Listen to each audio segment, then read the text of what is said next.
81। स्मृति स्वरूप का आधार याद और सेवा। स्मृति स्वरूप में ना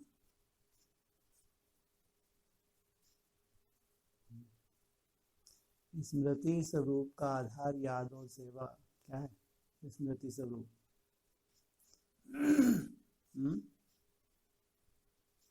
क्या है?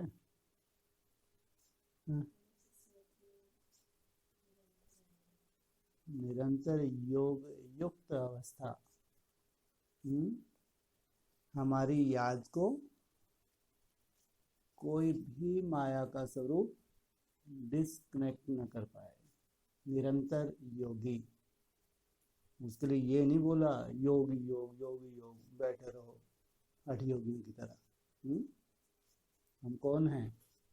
हठ योगी या कर्म योगी? हाँ। इसलिए आधार याद और सेवा। सेवा का सबका अपना अपना फील्ड है। तुम्हारे पास कौन सी सेवा? कौन सी सेवा? प्रदर्शनी लगाती हो, ज्ञान सुनाती हो, मेले करने जाती हो, कोर्स वोर्स के कोई लफड़े? तुम्हारे पास कौन सी सेवा बची है? मनसा से। ओहो अभी टाइम है, धीरे धीरे मिलवा। हाँ, मनसा सेवा में तो बहुत टाइम है। मनसा सेवा के लिए तो स्टॉप बोला, स्टॉप हुए, तब जाके लास्ट में वशीकरण मंत्र मिलता है, लास्ट में। हाँ, अभी से नहीं। हाँ, शुभ भावना रखना ये भी मनसा सेवा है। एक दो के प्रति शुभ भावना रखते हैं, उससे वायुमंडल बनता है।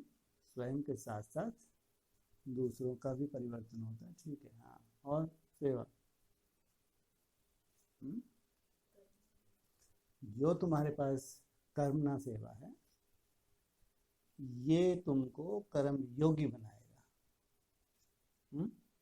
कर्म कोई भी कर्म हो, कोई भी कर्म, जैसे लौकिक दुनिया में रहते हैं, तो वो जो लौकिक में कर्म कर रहे हैं वो योग युक्त होके अगर करेंगे तो उनमें भी वही क्वालिटी आएगी। जहां भी हैं, जिस रूप से हैं, आपका अपना अपना फील्ड है। किसी का ज्ञान सुनाने का है, तो उसको वो सेवा करते हुए भी योग युक्त रहना है। हमारे यहाँ ये कर्म का फील्ड है, जैसा भी है, जो भी जिसकी ड्यूटीज है उसको करते हुए योग युक्त रहना। इसलिए बोला स्मृति स्वरूप, निरंतर स्मृति बनी रहे, स्वरूप निष्ठ हो जाएं, आत्मिक स्मृति में टिके रहें, उसके लिए याद और सेवा। और तुम्हारी सेवा क्या गुल खिलाती है? ये तो तुम्हारे पास भविष्य में स्मृति स्वरूप बनने का तो आधार बनेगी ही, रिजल्ट बताए। लेकिन फिलहाल जो तुम्हारी सेवा है वो क्या गुल खिलाती है? लो, वायुमंडल के लिए तो योग युक्त होता है ना। हम सेवा की बात कर रहे हैं। फिलहाल जो तुम सेवा करती हो, या भाई लोग करते हैं, तो अभी क्या गुल खिलता है? अभी की बात कर रहे हैं, भविष्य की नहीं। कोई ऐसा गुल खिला हुआ दिखता ही नहीं। अरे ज्ञान के आधार से।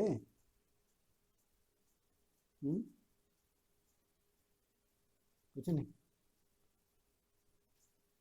ज्ञान के हिसाब से अगर हड्डी सेवा करते हैं तो क्या उसकी रिजल्ट बताई है? हाँ, तुम्हारे जो भी आने वाले कर्म भोग हैं वो उसमें चुकतू हो रहे हैं। तुम अपने लिए नहीं कर रही हो, किसके लिए कर रही हो? यज्ञ के लिए कर रही हो। जो हड्डी सेवा करते हैं, इससे हमारे कर्म भोग खत्म होते हैं, शरीर की व्याधियां खत्म होती हैं। हाँ, अपने लिए तो दुनिया करती है। जो अपनी दिनचर्या है वो तो दुनिया भी करती है। यहाँ रह के भी हम अपनी एक फुर्सत दिनचर्या में चल रहे हैं, वो क्या बात है? वो तो जैसे दुनिया लौकिक में रहती है, हम अलौकिक में रह के कर रहे हैं, वो नहीं। यज्ञ के लिए तुम जो भी कर्म कर रहे हो, जितना भी हड्डी सेवा कर रहे हो, वो तुम्हारे को निरोगी बनाने के निमित्त बनती है। इसलिए बोला तन से सेवा करेंगे तो दधीचि ऋषि मिसल हड्डी हड्डी स्वाहा करो, बोला नहीं बोला? हाँ, तो उससे क्या होता है? हाँ, तुम्हारा तंदुरुस्त शरीर तंदुरुस्त होता है। मन से क्या होता है? मन की तुम बहुत मेहनत कर रही हो तो इसके रिजल्ट क्या निकलेगी? मन तुम्हारा बहुत ही दुरुस्त, मन में कोई व्याधि नहीं होगी। नहीं तो अभी मन कैसे है? वो सबसे बड़ा भविष्य में जो नव निर्माण का कार्य चल रहा है, इसमें सबसे बड़ा लास्ट में जो फंक्शन है वो किसका है? मन का है। सुंदर मन वाली आत्माएं ही मिलकर एक बहुत एक आकर्षक कहो, वंडरफुल कहो, ये भावना का अव्यक्त मन की जादू का घर बन जाएगा। ऐसा संगठन तैयार होगा कि वो जादू का घर बन जाएगा। सोचो, वो धन से नहीं हो सकता, तुम्हारे रिष्ट पुष्ट तन से नहीं हो सकता। उसके लिए क्या चाहिए? लंबे काल का अभ्यास। मन में बार बार माया आती है, उसको हम भगाते हैं, मेहनत करते हैं। जिन्होंने लंबे समय ये अभ्यास किया है वो संगठित रूप में इतना बड़ा कार्य करने के निमित्त बनते हैं। इसलिए तन से त्याग करते हैं तो उसका संगम युग पे अलग फल है। मन से त्याग कर रहे हैं, जो भी मन में हमारा कचरा आता है, व्याधि कहो, उसको दूर करते हैं तो सुंदर मन बनता है। भविष्य के लिए भी ये फाउंडेशन पड़ रहा है। जन्म जन्मांतर अच्छा तन चाहिए या बीमार तन चाहिए? राजा महाराजा बन गए, और तुम्हारी टांग में कोई रोग हो गया। बाबा ने बताया ना, कहाँ का राजा था वो? उदयपुर का राजा था। बेचारे की टांग के क्या हालत हुई। तो ऐसा तन चाहिए? राजा भी मिल जाए और तन तुम्हारा ऐसा खिटपिट वाला हो, राजाई का सुख ले पाएंगे? मिल पाएगा? बिल्कुल नहीं। ध्यान रखना, ऐसे राजा कलयुग में होते हैं। ये जितने भी छोटे इंडियन एडवांस पार्टी के जो अभी 60,000 भस्म हो रहे नहीं हो रहे, हाँ, ये मृत्यु है, विनाश के निमित्त बने हुए। ये ऐसे ही राजाएं तो हैं ही। एक आध जन्म के लिए राजाई मिलेगी तो उसका भी सुख नहीं ले सकते, उसका भी सुख नहीं मिलना इनको। सोचो, तो तन भी स्वस्थ चाहिए और मन भी स्वस्थ चाहिए। तन खिटपिट है तो मन भी तुम्हारा खिटपिट में ही रहेगा। और भी धन का अपना महत्व है। धन का क्या महत्व है? हाँ, कहाँ? जन्म जन्मांतर किसने देखा? उसे बुद्धू बना दिया ब्रह्मा कुमारी ने, शरीर छोड़े और गए। बाबा ने बोला मैं तुमको यही का यही देता हूँ, ये बोला हुआ। जितना भी धन लगाते हैं वो यही है, तुमको यही का यही देता हूँ, ये बोला। भविष्य का तो है ही, जो भी लगाते हैं भविष्य का तो है ही, लेकिन हम तो प्रैक्टिकल की बात करें ना। तो तन का खजाना है, मन का खजाना है, धन का खजाना है, तो इससे भी बड़ा खजाना कौन सा है? समय का खजाना, सबसे बड़ा खजाना। अगर तुम्हारी लाइफ इतनी बिजी है, संगम युग समय ही नहीं है, तो तुमने धन भी लगा दिया, तन भी लगा दिया, यथाशक्ति मन भी लगा दिया, लेकिन सिद्धि स्वरूप नहीं बन सकते।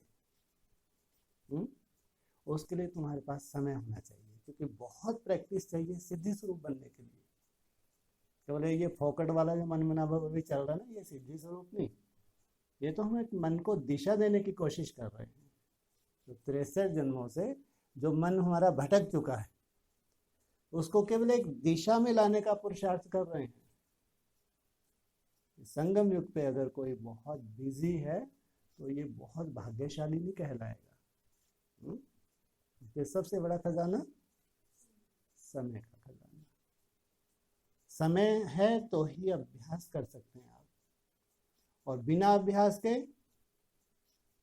संपूर्णता नहीं मिल सकती। इसलिए कोरोना ने कितना बढ़िया समय दिलाया, नहीं दिलाया सबको? पूरे विश्व के पास समय ही समय था, लेकिन क्या वो समय को सफल कर पाए?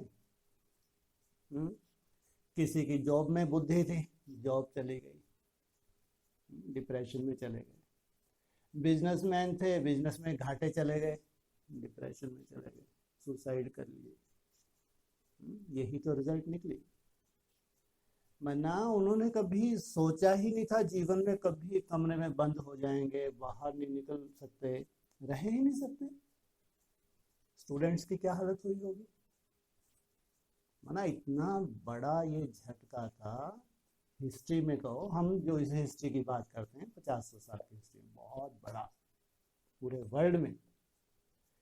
तो भगवान ने एक इशारा दिया, अभी तुमको बहुत समय दे दिया, क्या करो, करो ना।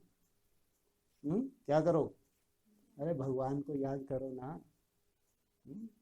करोना बुरा था क्या?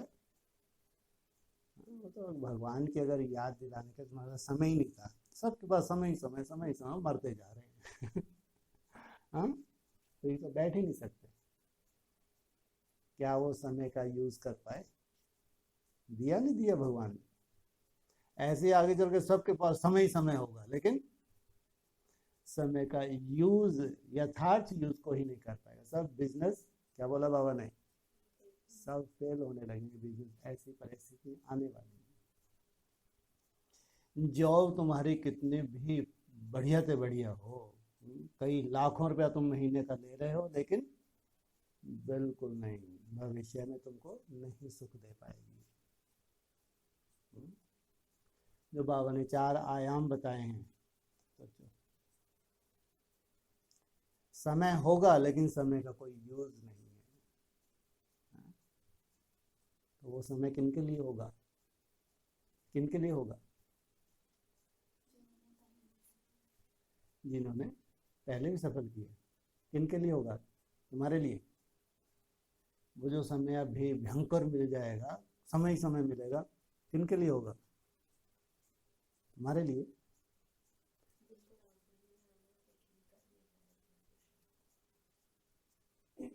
किन के लिए होगा? पहले तुम्हारा पूछना, तुम्हारे लिए। अरे तुम्हारे पास समय ही समय, और कुछ नहीं है तुम्हारे पास। भगवान की इतनी बड़ी तुम्हारे ऊपर कृपा है, तुम्हारे पास कुछ नहीं है। ना तुमको धन चाहिए, ना तुमको तन की भी परवाह नहीं करती। 16-16 घंटे की फास्टिंग, कभी होता तो एक ही टाइम खाऊंगी मैं, ये नहीं खाऊंगी, वो नहीं, बस मेरे को तपस्या ही तपस्या। ना तुम तन की तरफ ध्यान देती हो, धन का तो कोई लेना देना नहीं। इस संगठन में है कोई वैल्यू? कोई वैल्यू नहीं। क्या है तुम्हारे पास? भरपूर। भगवान ने पूरे संसार का समय तुमको दे दिया सफल करने के लिए, और तुम कर भी रही हो। ऐसा नहीं, जो सबसे बड़े से बड़ा खजाना है तुम उसको यूज कर रही हो। अगर किसी को बताओ सालों की कोई ऐसा संगठन है, अंदर एक कमरे में ही बंद है, उन्होंने तो मुंह के गप्पे लगाए। 14 वर्ष भट्टी की भट्टी, या कहीं की भट्टी नहीं थी, पूछो बैठ के, क्योंकि वहां ज्ञान ही नहीं था। भट्टी क्या करेंगे, ज्ञान ही नहीं था। हाँ, अंडरग्राउंड रहे, बाहर जाने की परमिशन नहीं थी, तो वहीं संदेशियों को साक्षात्कार होते थे। ज्ञान तो था नहीं, तो वहीं आपस में मनन चिंतन करना, ये सब चलता था। लेकिन तुम्हारे जैसी भट्टी नहीं थी। लेकिन बोला तो है, 14 वर्ष भट्टी के, बोला नहीं बोला? आया है, मुरली में भी आया है। क्यों आया मुरली में? क्यों आया है? वो 300-400 की बारात भट्टी में नहीं थी, लेकिन उनमें कोई कोई ऐसे थे जिनको अंदर से प्रेरणा होती थी कि ज्यादा से ज्यादा भगवान की याद में रहना है। कोई कोई आत्माएं थी 300-400 की बारात में, अंदर से उनको ऐसी प्रेरणा होती थी, ऐसे संदेश मिलते थे, बहुत याद में रहती थी। तो उनका जिक्र आता है। आदि सो अंत। तो तुम्हारे पास एक ही सबसे बड़ी शक्ति है, कौन सी? समय की शक्ति। और तुम सफल भी कर रही हो। अभी समय मिलने वाला है, भयंकर समय मिलेगा, खूब मिलेगा। किनको? यही प्रश्न था ना, किनको मिलने वाला है? सबको नहीं, सफल ही नहीं कर पाएंगी। मोटलियां तो बिल्कुल नहीं कर सकती हैं। जो 10%, उनमें से अभी भी तो सफल कर रही होंगी। ये समय उनके लिए है जो घर ग्रस्त में हैं, चाहते हैं छूटना, लेकिन बांधेले हैं, बांधेलियां हैं, तोड़ निभाना पड़ रहा है, मजबूरी है उनकी। चाहते नहीं, आज की डेट में छूटना चाहते हैं कि हमको नहीं रहना, हमको बहुत तपस्या करनी है। ये बाबा जानता है, लेकिन निभा रहे हैं। तो जब निभा रहे हैं तो उनको चांस मिलेगा नहीं मिलेगा? नहीं मिलना चाहिए। तो उनके लिए, उनके चक्कर में पूरे विश्व को भी चांस मिल जाएगा। खास उनके लिए, आम पूरी दुनिया के लिए। ऐसा सिविल वार का रूप बनना है आगे चल के, जगह जगह कर्फ्यू लगे होंगे, प्राकृतिक प्रकोप का भयंकर रूप आने वाला है, वर्ल्ड वार का रूप आने वाला है। तो क्या होगा? भयंकर समय समय होगा। इसलिए सबसे बड़ा खजाना समय का खजाना। तो स्मृति स्वरूप का आधार याद और सेवा, इसलिए सेवा का फील्ड सबका अपना अपना है। जो भी जिसका फील्ड हो वो करते हुए योग युक्त रहना। आज बाप दादा अपनी अमूल्य मनियों को देख रहे हैं, जिनका मूल्य कोई कर नहीं सकता ब्राह्मणों की दुनिया में। कैसी मनियां हैं? हाँ, जिनका मोल कोई कर नहीं सकता। हर एक मनी अपने अपने स्थिति रूपी स्थान पर चमकती हुई मनियों के स्वरूप में बाप दादा का श्रृंगार है। चमक कहाँ रहे हैं? कहाँ चमक रहे हैं? अपने अपने स्थान पे। आज बाप दादा अमृत वेले से अपने श्रृंगार को देख रहे हैं। ये जो मनियां हैं, इन श्रृंगार के ऊपर दृष्टि है। आप सभी साकारी सृष्टि में हर स्थान को सजाते हो, भिन्न भिन्न प्रकार के पुष्पों से सजाते हो।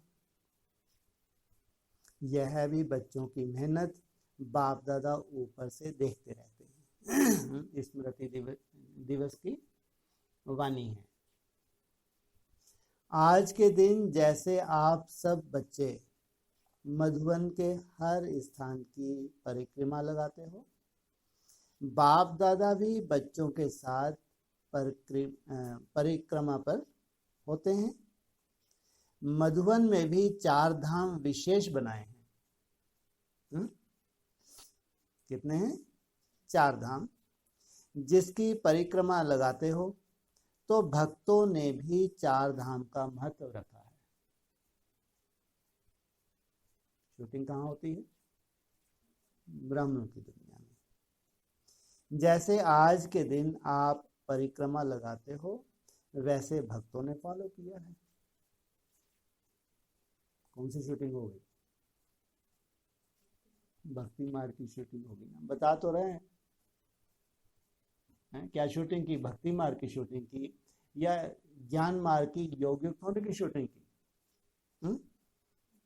तो अगर स्थूल रूप में चक्कर लगाते हैं तो भक्त फॉलो कर रहे हैं।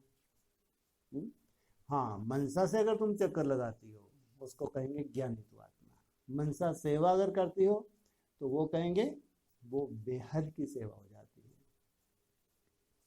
क्योंकि चक्कर लगाने का तो बोला नहीं बोला। कहाँ कहाँ चक्कर लगाओ? 1 सेकंड में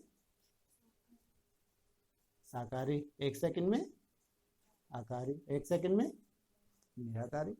बोले नहीं बोला? आप लोग भी क्यू बनाकर जाते हो, भक्त भी क्यू लगाए दर्शन के लिए इंतजार करते हैं। जैसे भक्ति में सत वचन महाराज कहते हैं, वैसे संगम पर सत वचन के साथ साथ आपके सत्य कर्म महान हो जाते हैं। सत्य कर्म महान हो जाते हैं। अगर कर्म में सत्यता नहीं है तो महान नहीं है, तो उल्टा हो गया, अर्थात यादगार बन जाते हैं। संगम युग की यह विशेषता है। भक्त भगवान के आगे परिक्रमा लगाते हैं, लेकिन भगवान अब क्या करते हैं? सोचो, उल्टा चक्कर हो गया। यहाँ भगवान किसका चक्कर लगाते हैं? किनका चक्कर लगा रहे? हाँ, ऊपर बोला ना। हाँ, जिनका मूल्य कोई कर ना सके। कौन सी ऐसी मनी है जिसका मूल्य आज भी संसार में नहीं कर सकते? कोहिनूर हीरा। तो एक ही हीरा है, या ऐसी हिरियां भी हैं, ऐसी मनियां भी हैं? हाँ, ऐसी मनियां हैं, गुप्त हैं, इनका कोई मूल्य कर नहीं सकता।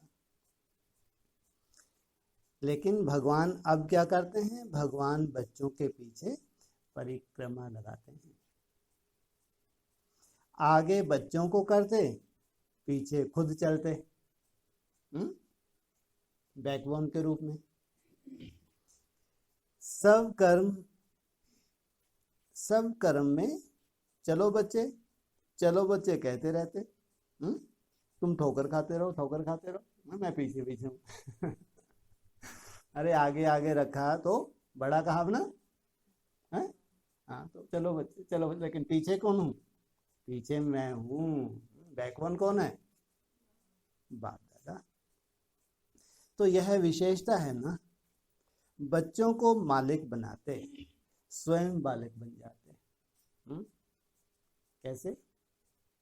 बच्चों को मालिक बनाते, स्वयं बालक बन जाते। कैसे? पहले बच्चों को प्रत्यक्ष करते, अच्छा, और बच्चों को मालिक बनाते, स्वयं। हाँ, मैं कोई विश्व का मालिक नहीं बनता। मैं कहाँ का मालिक बनता हूँ? परम धाम का। या अरे क्या, या ऐसे आंखें फाड़ फाड़ कैसे देख रहे? हाँ, मैं परम धाम का मालिक बनता हूँ, या क्या कहेंगे दूसरा नाम? हाँ, मैं ब्रह्मांड का मालिक बनता हूँ। तुम बच्चे ब्रह्मांड के भी मालिक बनते हैं और विश्व के भी मालिक बनते हैं। इसलिए मालिकम सलाम, सल्यूट करते हैं मालिक बच्चों को। इसलिए रोज मालिकम सलाम करते हैं, रोज भूलते नहीं है। क्या करते हैं? ऐसे बच्चों को रोज सलाम करते हैं, क्योंकि यह है प्रैक्टिकल। बाप को प्रैक्टिकल नहीं कहेंगे, कहेंगे नहीं। बच्चों को है मास्टर। मास्टर माना प्रैक्टिकल। भगवान ने आपको अपना बनाया या आपने भगवान को अपना बनाया? क्या कहेंगे? कितना सुंदर क्वेश्चन है। हल करो। आपने भगवान को अपना बनाया या भगवान ने आपको अपना बनाया? भगवान ने हमको अपना बनाया, पक्का। लेकिन फिर आगे की लाइन पढ़ें। किसने किसको बनाया? बाप दादा तो समझते हैं बच्चों ने भगवान को अपना बनाया, वश कर लिया। हाँ, बच्चों का त्याग देख के भगवान उसके वश हो गए। हाँ में हाँ मिलाते नहीं मिलाते बाबा? क्या गारंटी ली है? क्या गारंटी ली है? हाँ, तुम्हारे से अगर उल्टा भी हो गया तो सुलटा कर दूंगा। क्यों? तुम्हारा टारगेट ही नहीं है, तुम सदा ही सत्य हो, असत्य में चलना चाहते ही नहीं। किसने किसको बनाया? तो बच्चों ने बांधा भगवान को या भगवान ने बच्चों का कल्याण किया? बच्चों को अपना बनाया। पूछा, प्रश्न पूछा। बाप दादा तो समझते हैं बच्चों ने भगवान को अपना बनाया, बच्चे भी चतुर तो बाप भी चतुर। क्या है? बच्चे भी चतुर हैं तो भगवान भी चतुर। जिस समय ऑर्डर करते हो और हाजिर हो जाते हैं। बच्चों ने ऑर्डर किया और तुरंत हाजिर। तो भगवान भी जब ऑर्डर करते होंगे तो हाजिर ही करते होंगे ना, सदा जी हजूर करते होंगे, हाजिर हो जाते हैं। आज का दिन मिलन का दिन है। आज के दिन को वरदान है, सदा स्मृति भव। कौन सा वरदान है स्मृति दिवस को? सदा स्मृति भव। तो आज स्मृति का अनुभव किया? पूछा। आज स्मृति भव के रिटर्न में मिलन मनाने आए हैं। याद और सेवा दोनों का बैलेंस स्मृति स्वरूप स्वतः ही बना देता है। तो बुद्धि में भी बाबा मुख से भी बाबा हर कदम विश्व कल्याण के सेवा प्रति, संकल्प में याद और कर्म में सेवा, कर्म में सेवा हो, यही ब्राह्मण जीवन है। याद और सेवा नहीं तो ब्राह्मण जीवन ही नहीं। अरे बाप, क्या कहा? याद और सेवा नहीं तो ब्राह्मण जीवन ही नहीं। अच्छा, सर्व अमूल्य मनियों को स्मृति स्वरूप वरदानी बच्चों को हर कर्म सत्कर्म करने वाले महान और महाराजन, सदा बाप के स्नेह और सहयोग में रहने वाले, ऐसी विशेष आत्माओं को बाप दादा का याद प्यार और नमस्ते। पर्सनल मुलाकात। बाप दादा हर बच्चे को सदैव किस नजर से देखते हैं? बाप दादा की नजर हर एक बच्चे की विशेषता पर जाती है, कभी भी किसी की कमियों को नहीं देखते हैं। और हमारे साथ क्या होता है? हमको विशेषताएं दिखती हैं, दिखती हैं, और कमियां फटाक से दिख जाती हैं। और ऐसा कोई भी नहीं हो सकता जिसमें कोई विशेषता ना हो। कितनी भी कमियां हो, बाबा के बच्चे हैं तो कुछ ना कुछ विशेषता है जरूर। विशेषता है तब विशेष आत्मा बनकर ब्राह्मण के परिवार में आए हैं। आप भी जब किसी के संपर्क में आते हो तो विशेषता पर नजर जानी चाहिए। विशेषता द्वारा उनसे वह कार्य करा सकते हो और लाभ ले सकते हो। जैसे बाप होपलेस को होप वाला बना देते हैं, ऐसा कोई भी हो, कैसा भी हो, उनसे कार्य निकालना है। यह है संगम युगी ब्राह्मणों की विशेषता। कितनी सुंदर विशेषता है। दुनिया में अच्छा माना जाता है। क्या करना है तुमको भी इनसे? काम निकलवाना है, कार्य निकालना है। ऐसा नहीं तुम इनको विश्व महाराजन बना दो, हाँ ये बहुत बड़े राजा बन जाएंगे, या ऐसा तो नहीं बोला ना। इनसे क्या करना है तुमको? ये होपलेस केस से, जैसे बाप भी हैं, होपलेस को होप पैदा कर देते हैं। तुम भी ये क्वालिटी धारण कर लो, बाप समान क्वालिटी। दुनिया में अच्छा मानते हैं सब है। दुनिया में ऐसा अच्छा अपना काम निकाला फिर वो गधे का गधा ही काम ही तो निकालना था। और दुनिया में अच्छा मानते हैं, दुनिया में भी अच्छा नहीं मानते। और भगवान ये डायरेक्शन दे रहा है, ये भगवान की डायरेक्शन है ना, तो ये कैसे उल्टी डायरेक्शन? अरे जब तुम उससे कुछ भी सेवा के निमित्त उसको बनाओगे, उसका जन्म जन्मांतर के लिए भाग्य बन जाएगा। लेकिन इतनी भाग्यशाली आत्मा नहीं है वो कि जन्म जन्मांतर के लिए बहुत श्रेष्ठ हो। लेकिन अगर तुमने उसका कुछ भी लगवा दिया यज्ञ में, उसका भाग्य बन गया। नहीं तो वैसे ही अभी क्या होने जा रहा है, सब भस्म होने वाला है। कुछ भी नहीं लगना है। तो अगर युक्ति से तुमने उसकी क्वालिटी को देख के अगर लगवा दिया तो उसके ऊपर बहुत बड़ा एहसान किया तुमने।